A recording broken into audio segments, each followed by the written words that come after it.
Good evening, everyone, and welcome to the Brownlee Fitness Live Q&A with Jonny Brown. We've got the pleasure of welcoming Jonny. He's giving up his busy amount of time this evening to join us. He's just literally finished Hare and Hounds, which is our weekly Zwift race.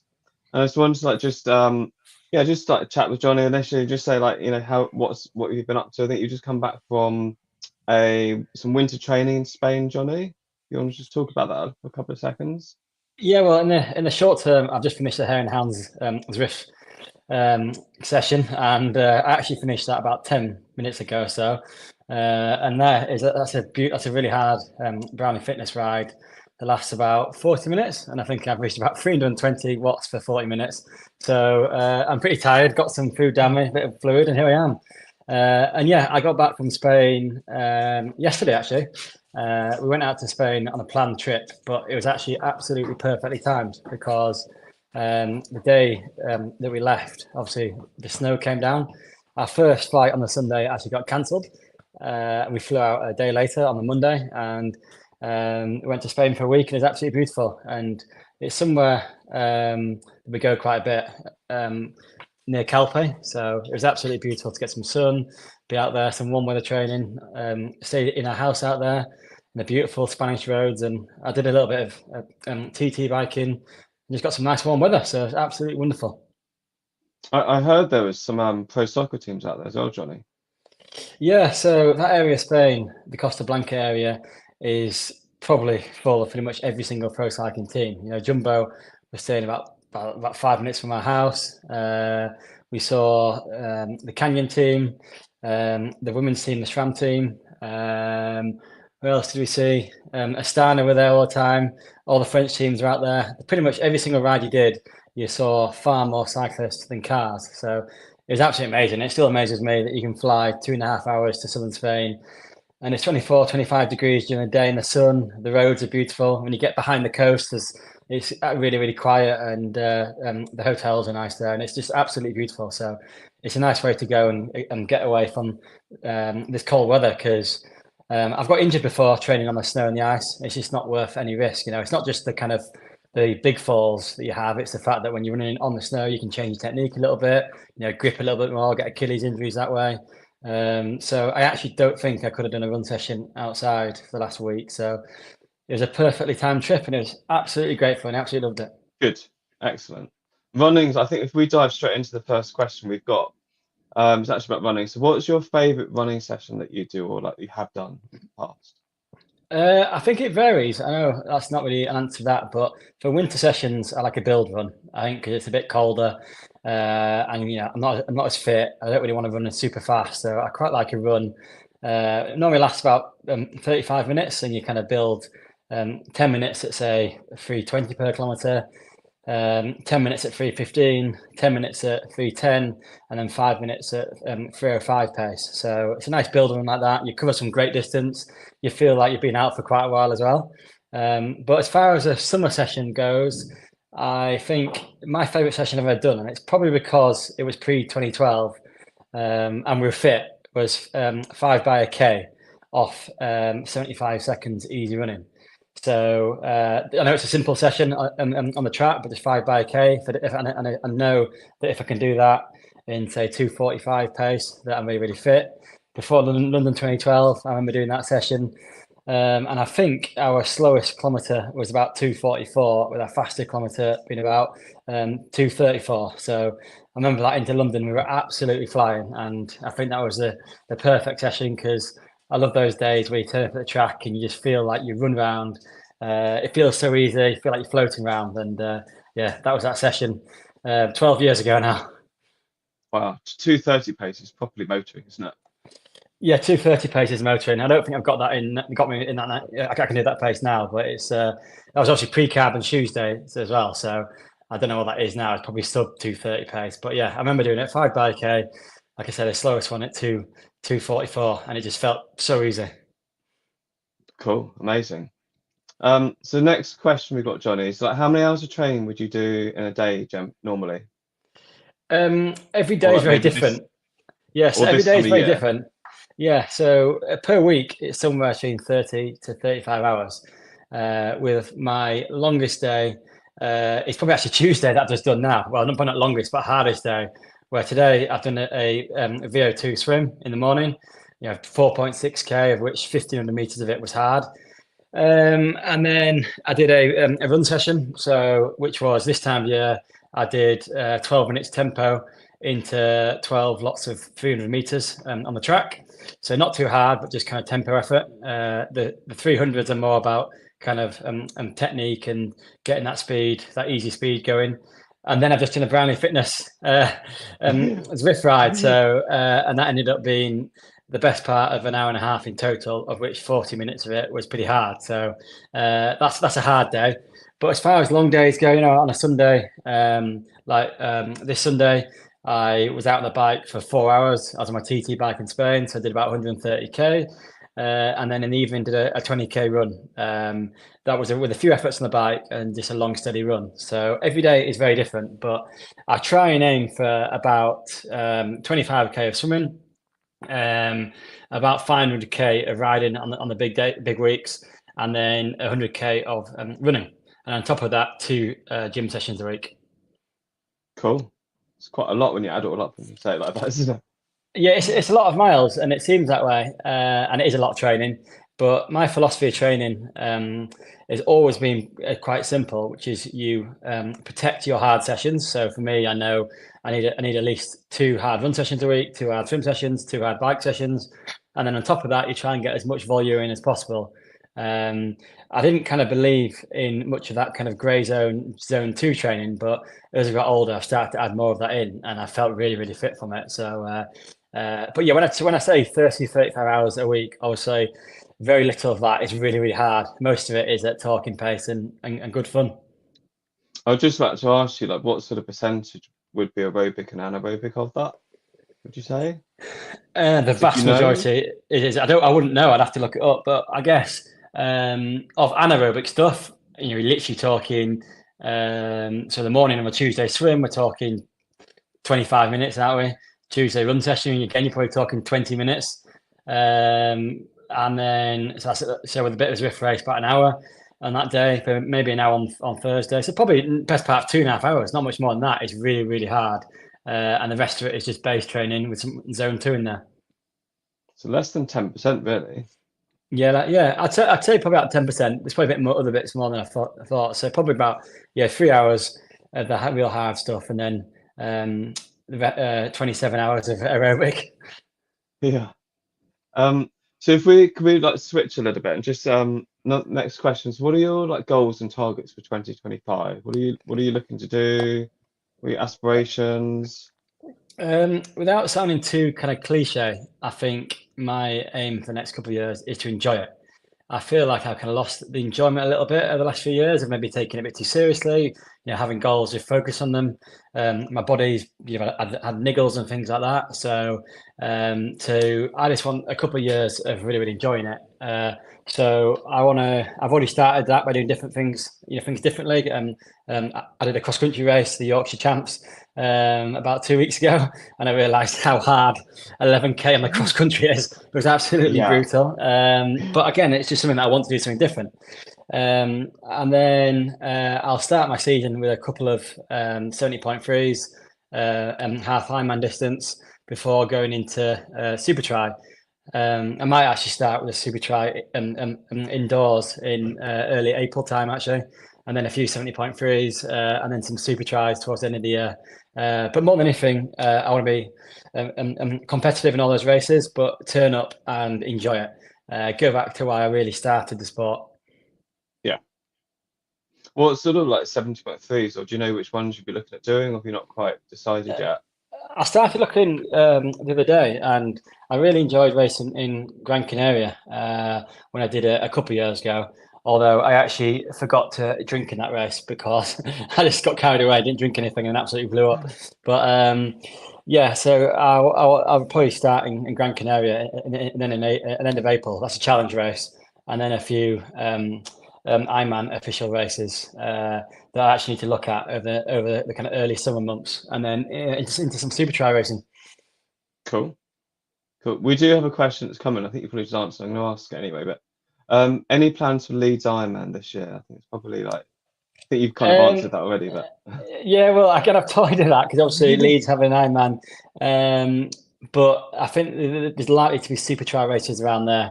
And as much as I'd love to enjoy it and try everything, I think an Ironman into a super trail, maybe that's a bit too much of a step. But yeah, yeah, not yet. If it stays an Ironman for a few years, you never know. I at some point want to do an Ironman. I'm not sure if I want to do it, competitively, or just do want to do it. And Leeds would be the perfect one for that. So we'll wait and see. Although it's probably quite a brutal one to start with because my view in Ironman is if you're going to do one, you might as well do one that's quick and easy to get around. And yeah. why do you want to add an extra hour to the bike? Going Well, on slow Yorkshire roads. it's been pipped as being quite hilly, although the course hasn't been released, has it? No, Have you I've got heard rumours of the course. Yeah, I've heard any rumours of the ideas course. where it might go, or? Well, I've only obviously heard rumours. Obviously, well, the swim's Roundley Park, which is an obvious one. I imagine the run's going to be some kind of route around Roundley Park. There's lots of ways you can do that. And the bike, I'm going off what everyone else said, which is what everyone else has heard, which is the video when it was launched was Malham, wasn't it? Malham Cove. And obviously Malham is a famous Yorkshire monument. It's a great hill, place for a wee cycle, so it makes sense to take it around there. But as far as anything official, I've absolutely no idea. But I can tell everyone it's going to be slow, grippy roads and some hills, but it'll be beautiful. Cool. Sounds good. So the next question that's come in is what do you hope the lasting legacy of all your achievements will be? I know we've already got very heavily involved in the Brownlee Foundation and schools and that sort of thing as well. Yeah, so I guess there's two sides to that. The achievement side, I guess that one separately.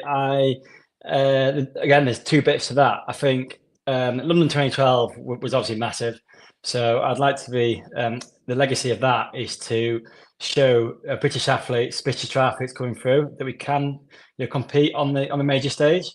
In London 2012, we were stood there going, no other British athlete have done this yet. So can we ever win an Olympic medal? Is it possible? I was brought up looking at Australians and Kiwis winning Olympic medals in triathlon, going, that's for other people. We can't do that. So I guess that's one part of London 2012. The second part, I guess, for me, is the consistency. So one of my most proud moments was being on a podium in every race I did between the years 2010 to 2014. So I like to be known as a consistent athlete who could compete at the front of the race on a good day and a bad day.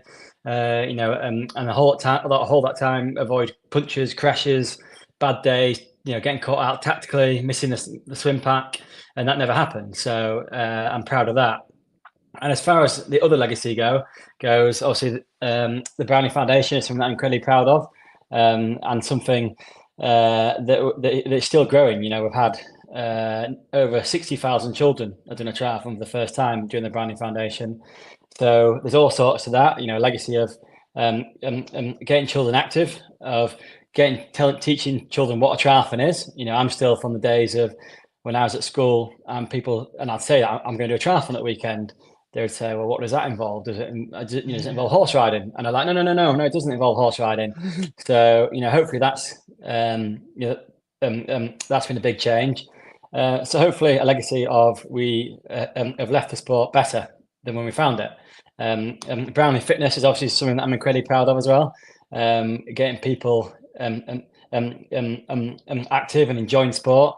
And trying to reach their goals and helping people trying to reach their goals is something that I really enjoy doing, and passing on what I've learnt in sport. So what I've learnt in sport, training wise, of how to train, the training philosophy of enjoy it and keep it fun and try and keep it simple to some extent, but also all the kind of the training tips that I've got along the way, and all the kind of values that I've got from sport as well. So yeah, I hopefully quite a big legacy.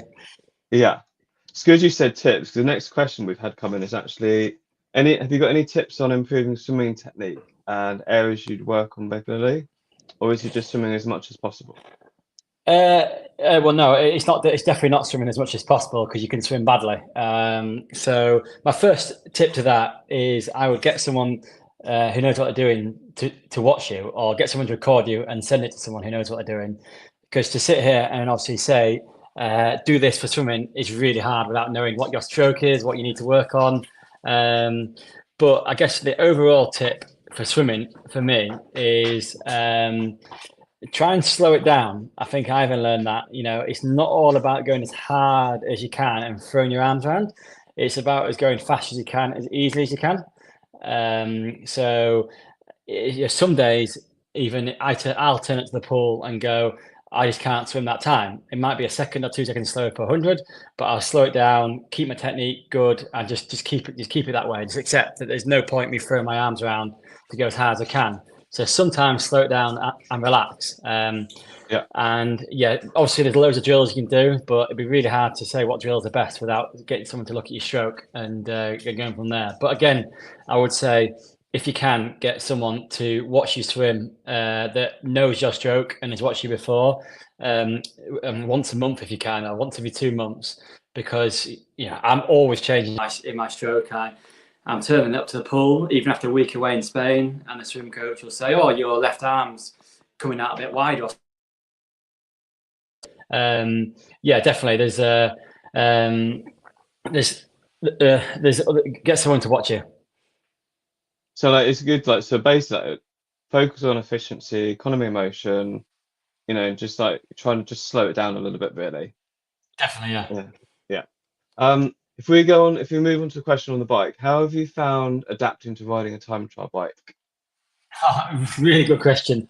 And I am quite interested more with that because I've had a few stages of it. So I guess I tried to do some time trialing for a race in Dubai back in 2014. That was just a one-off, and that was before the days of everyone being really, really aero. So I could get away with it. So that was kind of stage one. That went okay. I thought I was quite good, but it turned out I was just actually quite powerful, and no one was aero, so it's fine. Obviously now the whole ball game's changed. People are aero, fast, incredible TT bike riders now. I tried in Daytona back in 2020 or 2021, and I jumped on a TT bike without really a bike fit, without really knowing what I was doing. Put some bars on that got given, and got to Daytona thinking I was going okay. And after about an hour of cycling around that cycles track, I wanted to get off and run round instead of bike round. Honestly, the last lap of that circuit in Daytona was awful. We were in the TT position for an hour and a half, just not moving. It was awful. So that was a shock, and I realised, and that felt absolute miles away from it then. I then did a little bit of TT biking post Tokyo 2021, and again this time I put a bit more effort in. Thought I was more ready, but again hadn't really gone down a bike fit route. I just played around myself with saddle position, TT bars, and again I had a shock. I went to my first race and got sore back, sore glutes, couldn't run off it. Again, thinking, oh, maybe this is a bit harder than I thought. So it was only last year that I had a bit more time and really got a bike fit and spent time on the TT bike and really persevered with not just a few times on a turbo, but actually went out for lots of Sundays, doing 4 hours on it, of which 2 hours was just at a decent pace, practicing nutrition, practicing being in the position, practicing riding fast. And I actually finally I feel comfortable on it. The bike fit was really, really important for that, and then also spending time. And I actually, towards the end of last year, felt comfortable on the bike. I was going to race a 70.3, but crashed in Toulouse and knocked myself concussed. So I actually missed the 70.3. But then that kind of led into this year, where after that work that I'd done, after the bike fit, having my bike set up, I've been able to get on it. And also this year as well, to build on what I was saying, I've started riding it early December on a turbo here at home. And then when I went out to Spain, I took it out with me then and got on it most days out there, and I feel brilliant. So I think I've gone through the whole stages, and my advice to anyone who wants to try and ride a TT bike fast and feel comfortable is get a bike fit firstly, because that really helps. That I was I really struggled without that. I didn't feel comfortable. I just thought that everyone didn't feel comfortable. I thought that you're supposed to get on a TT bike and feel awful, but the bike fit really helped. And then you got a starting point then, but then spend time in that position. You can start off with a turbo at home. You can then try and ride it in the summer, or if you go somewhere warm, but take it away and just ride it and get comfortable on it. And that's at the stage now. I actually finally enjoy riding my TT bike. I enjoy feeling fast, and I actually find my Zone 2 turbo rides easier in the TT position than I do on my road bike. I think because I quite like just dialing in and just you're there, you're in a position and just getting on with it. So I finally feel comfortable. Just chilling. If we got next question come in, so it says like you announced to change the game. You made it honest. You need to swim, bike, and run the fastest, or you won't win. What's left to change? And I think this is more like World Cup, Olympic distance. What's left to change? Is it only run speed, or what would you say is needed to mix it up or disrupt it at the moment? Well, I think triathlon's kind of gone through the whole different kind of generations, hasn't it? So before Alistair came along, it was a very fast run off a bit of a soft swim bike. Then Alistair and actually Richard Varga came along and changed that. If you weren't a good swimmer, if you weren't out in the top 10, the first hit the bike would be so hard, the race was gone, and you had to be good all rounder.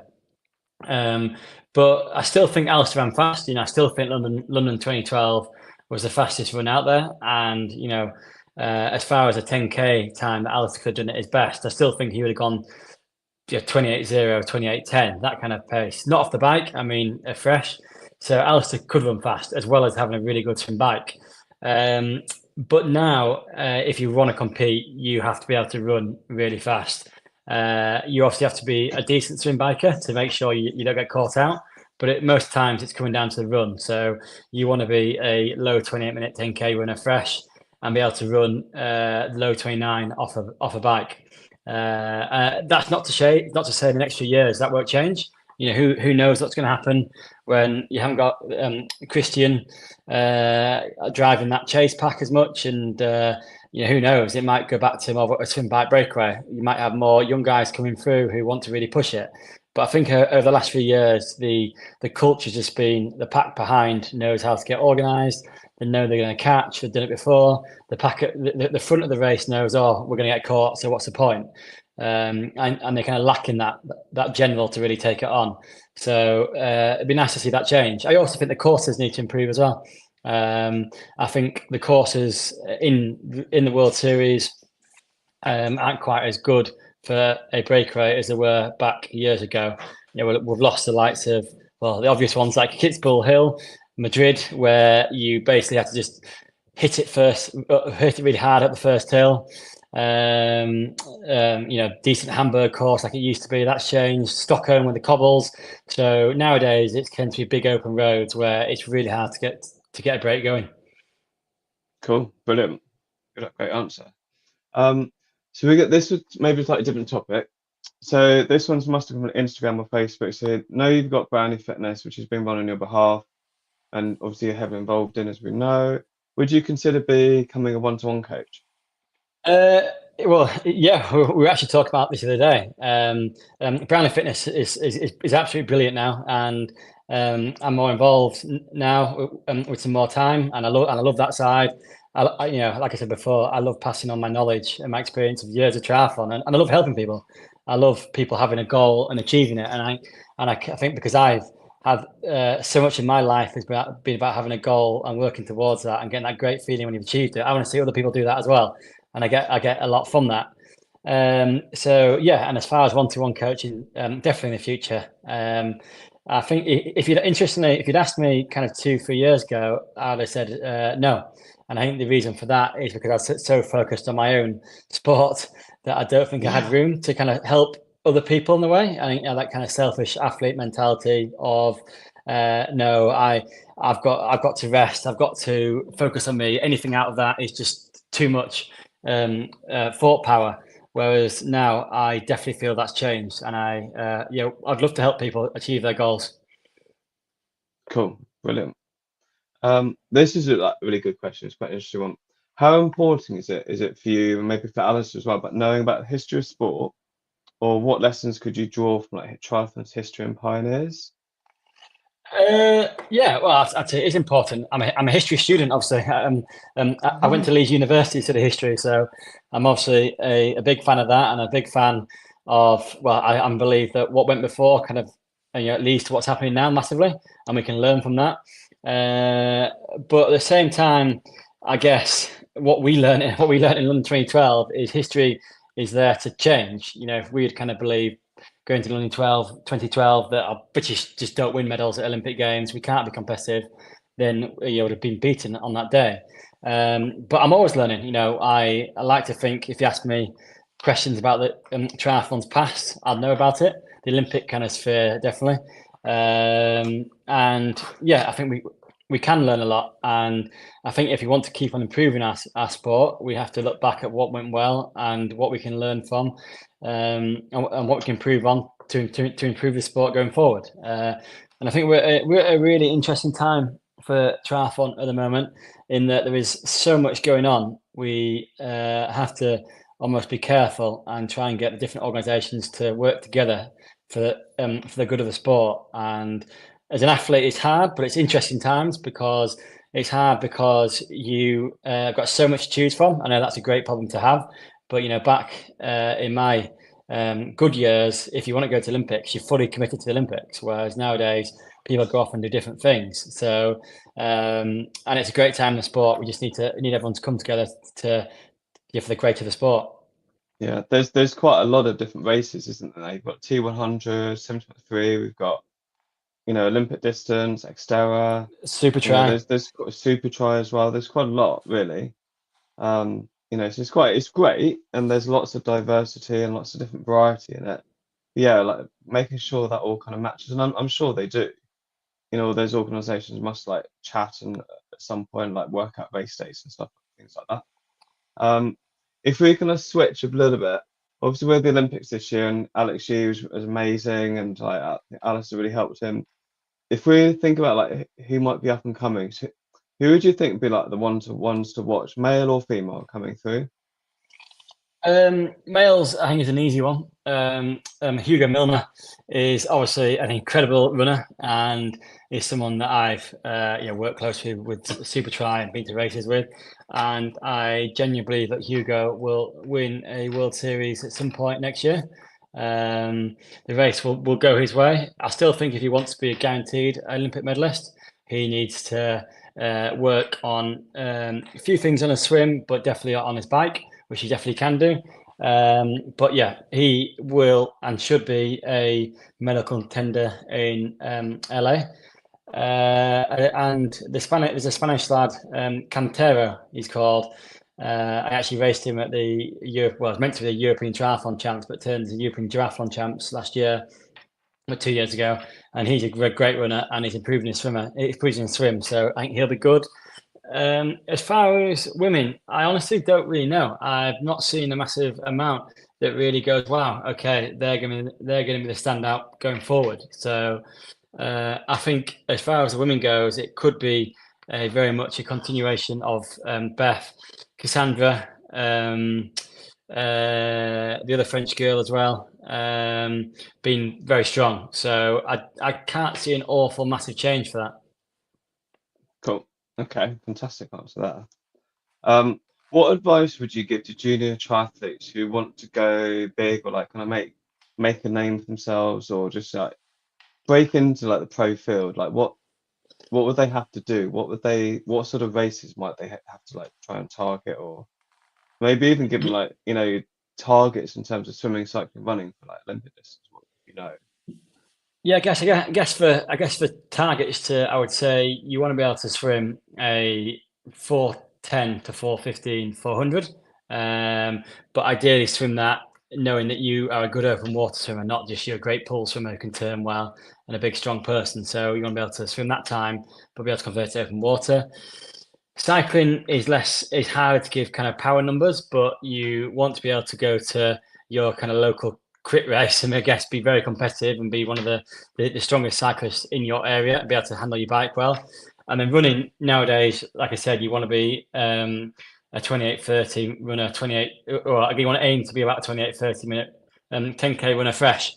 And what's that? A sub 14 minute 5K runner fresh as well, and be able to run off the bike. And I think the pathway is pretty clear now. You want to be able to do well in a Super Series, and then get into a European Cup, and then a World Cup, and then a World Series. And I think if you want to be a genuine Olympic medalist, that process should be actually happen quite quickly.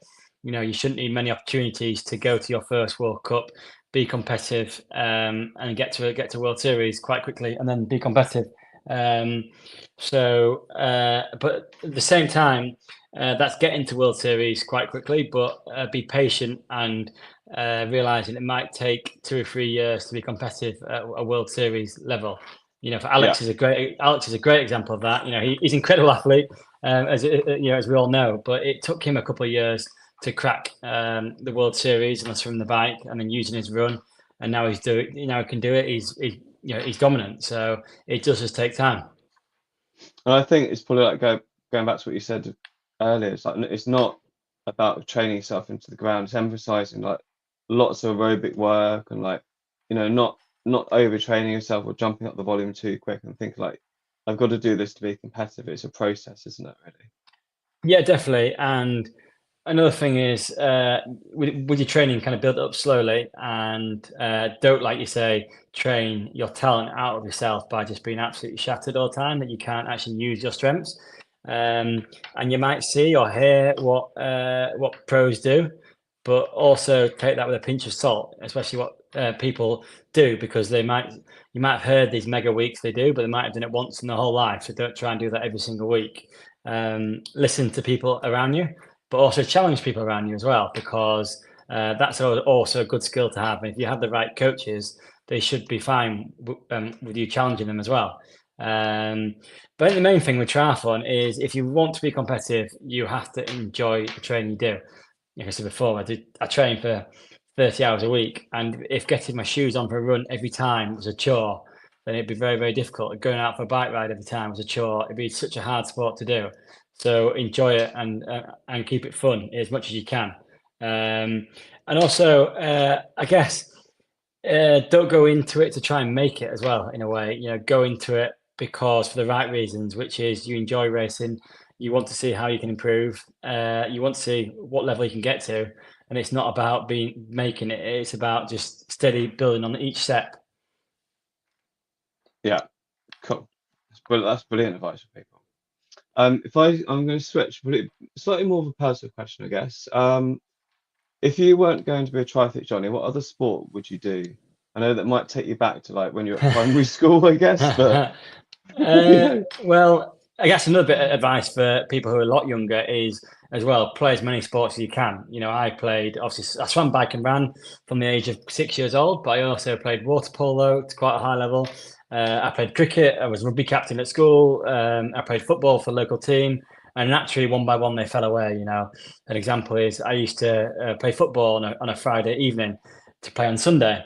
But when cross country got more serious, I stopped training on a Friday evening, and then stopped playing football because when I was going to national cross country champs, I didn't want to get tired on a Friday evening, and then turn up to that when I had a chance to come in top 5 in that. So yeah, play all sports. But I guess answer that question, I would have liked to be a footballer for Leeds United, because I grew up in the great Leeds United days. And I love football, still love football now. I love the team side of it as well. Whether I had actually any chance of that, I don't know. I think my main strength in football was I was fit, so I could just run around all day. Yeah, interesting, isn't it? So if we talk about maybe like mantras, or like one of the questions we've got is, what sort of mantras have you used to remain focused during tough training sessions and races? And if you have, how else have you developed mental resilience in your training? Yeah, so I do tell myself. I tell myself a few things. I always tell myself I can go harder than I believe. You can always go harder, but I think I pushed that a bit too far in Cozumel, so I kind of gone back on that a little bit. But that's why I always told myself, like, you can always go harder. I think to answer the first bit, athletes especially at the top level, are unbelievable at lying to themselves. Whether that is lying to yourself, going, when I get to the next corner on the run, I'll slow down a little bit, and then you get there, you go next corner, or telling yourself that the person next to you is suffering more than you. And there's two types of pain. There's a pain when it's going really well and you're the one dishing the pain out and you're the one leading. It feels so easy. But the actual tough moments are the ones when someone else is giving you a hard time, and you're suffering, and you're getting dropped on the run, and that's when it's easy to give up. And at that point, I think I tell myself that the worst feeling in the world is crossing the line and going, I actually didn't give everything then. If I crossed the line and gave everything and came fifth, then I'd be like, okay, fair enough, I gave everything. In London 2012, I remember being on the start line going, there's all the pressure around, British Triathlon not having medals, and it wasn't medals this time. We get our funding cut, and you're there going, oh, that's people's jobs, and so many people put effort into you getting on the start line in good shape. And there was that side of it, don't let those guys down. But at the same time, it was for me I put all this effort in, and I do not want to cross that finish line in fourth place going, I actually could have tried a bit harder. And that means I got third. I never get that chance again. So I guess that's a mantra that I use, that you'll never get that opportunity again. You might get a chance to win a European Championships or a World Series the year after, but it isn't the 2016 Olympic Games. You might get another chance in 4 years, but it isn't that one. So you won't ever get that chance again. So don't cross the finish line and let yourself down. Should do the best you possibly can on the day for yourself. Definitely, that's another thing. That's all. Again, it's very cliche to say all you can do is do your best, but that is also very true. Yeah, great. We've got a guy come through. I think it's from YouTube. Have you got any? You mentioned this a bit earlier in terms. I think you said you strength train twice a week. Have you got any tips of strength and conditioning? I know that might be quite tricky to give generally. Just wonder what your thoughts would be. Whether it's working with a personal trainer, having a personal coach. What do you have in your kind of setup? Yeah, so I work with a great gym coach, Dane, at Leeds Beckett Uni, and he's absolutely brilliant. And I think, again, if you can work with someone, or at least have someone that understands where it fits into your overall program, you definitely don't want to go down the route of a gym coach that thinks gym's the be all and end all and is the most important session of the week. It's got to complement your other training. And then basically, in the simple side, is split your gym session into 3 parts, which is mobility, I think, at the start, and then some exercises that work on your weaknesses or injuries, and then some exercises that work on strengthening the important muscles to swim, bike, and run. So for me, it's very simple: mobility, some hamstring work to stop any hamstring tendon problems, calf loading to stop any calf problems. I get sore knees, so a bit of tendon loading on around the knees. But then the rest of it is, single leg squats to keep the glute and the quad activated. And again, if you can do it, I guess the overall tip is make sure you do it properly. You don't try and rush through a gym session. You're going to do it, focus on form and doing it well. And also, I guess a little bit, I've always been a big fan of single leg stuff, because with double leg stuff, you can very much hide your weak leg and not do it properly. So if you can, an exercise work, try and do it single leg. Cool, fantastic. We switch a little bit again. So next question is, how does training for short course differ from anything long distance like 70.3 or T100? How would you approach those differently? I actually think a lot of the kind of overall things for kind of Olympic distance 70.3 isn't that much difference. The overall hours. I think the big changes for me, if to say it quickly, would be to reduce bike hours slightly for Olympic distance and protect the real fast running a little bit more, because if you're on a competitive Olympic distance, like I said, you've got to be able to be down to be running low 28-minute 10Ks, which you have to be able to run with good form, be fresh in those sessions, be able to get that, turn up at the track and be able to run sub 250 pace per K. So you have to be ready for that.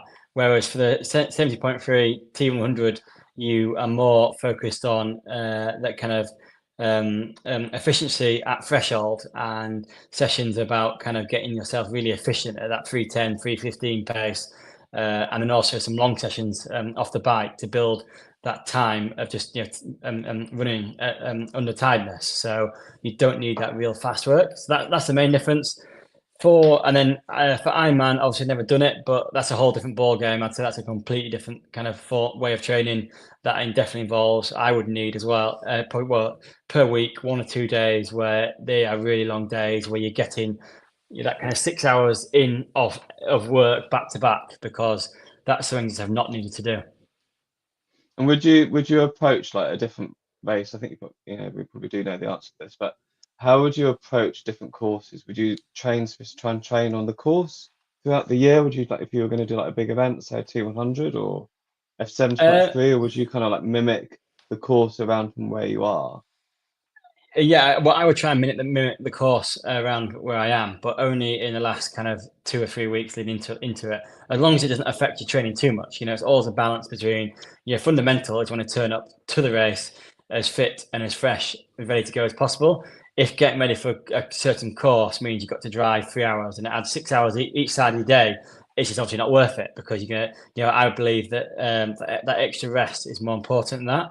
But if you can replicate a course close to your house that fits the demands perfectly and it is your A race, then definitely do it.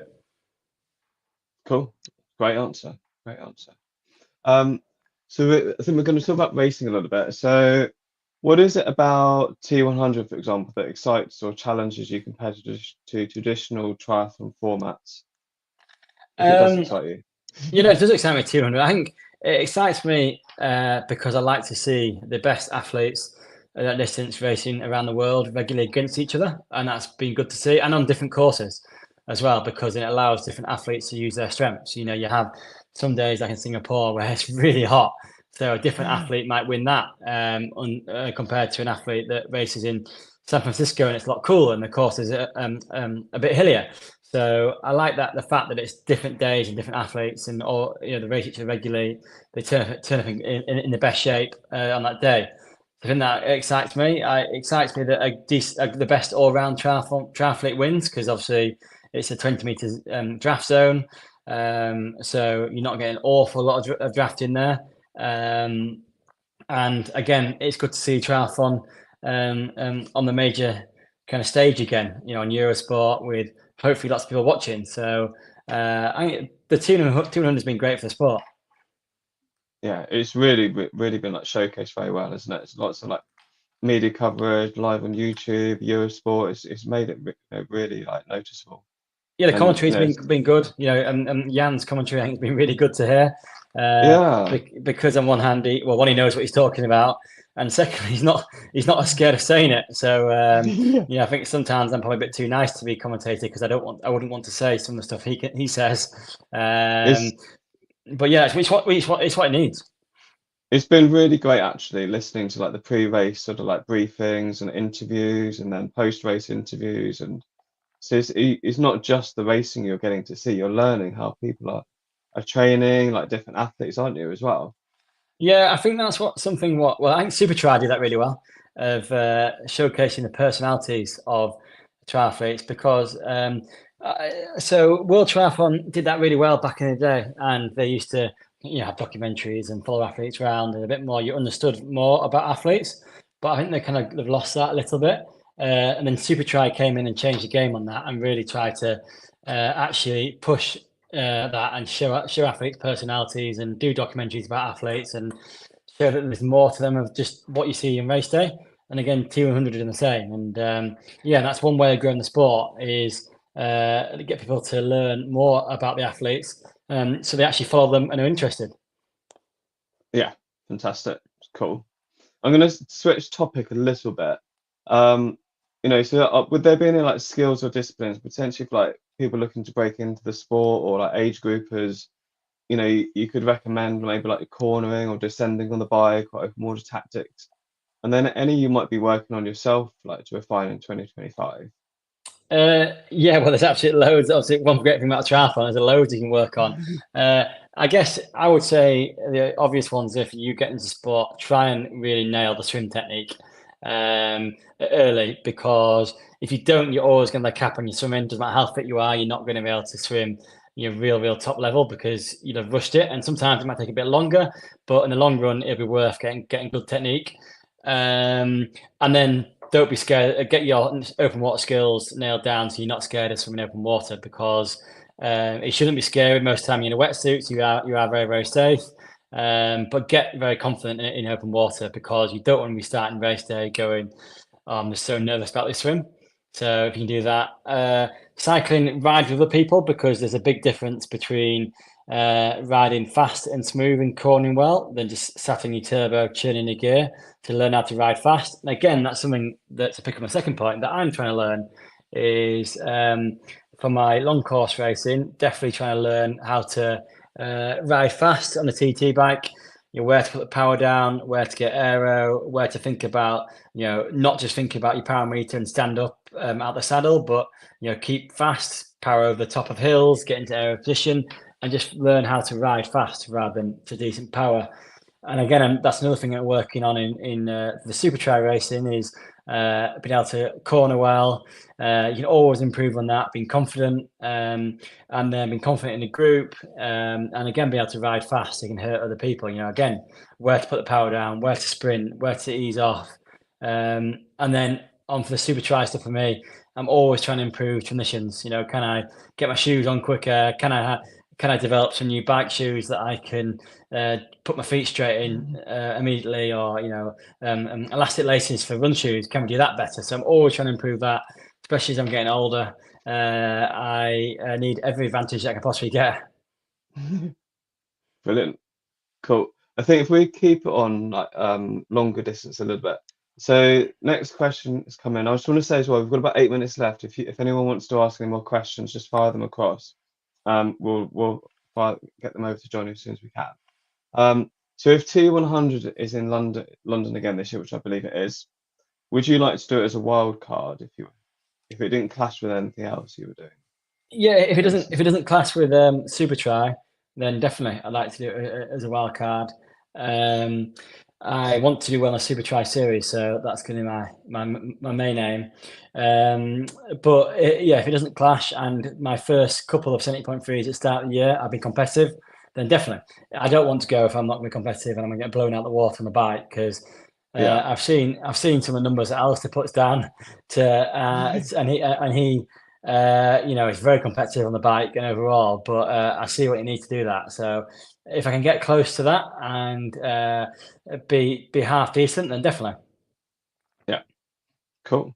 And then so the next question we've got coming in is, do you think like the new wave of like short course athletes moving up to T100, how it says it's talking about their expectations, like they're obviously like quicker, got a bit more kind of speed work, but maybe not quite as much as stamina endurance as like the athletes doing T100. How do you think the long course athletes feel about this? Well, firstly, I think they'll want to beat them to show that they are still the best at that distance. When the new kids kind of come on the block, you're like, right, I want to show them that we're still the best.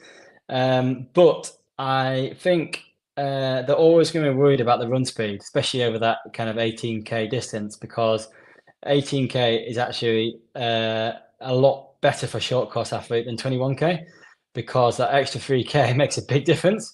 I know it sounds like nothing, but it is actually quite a big difference. So that suits them far more.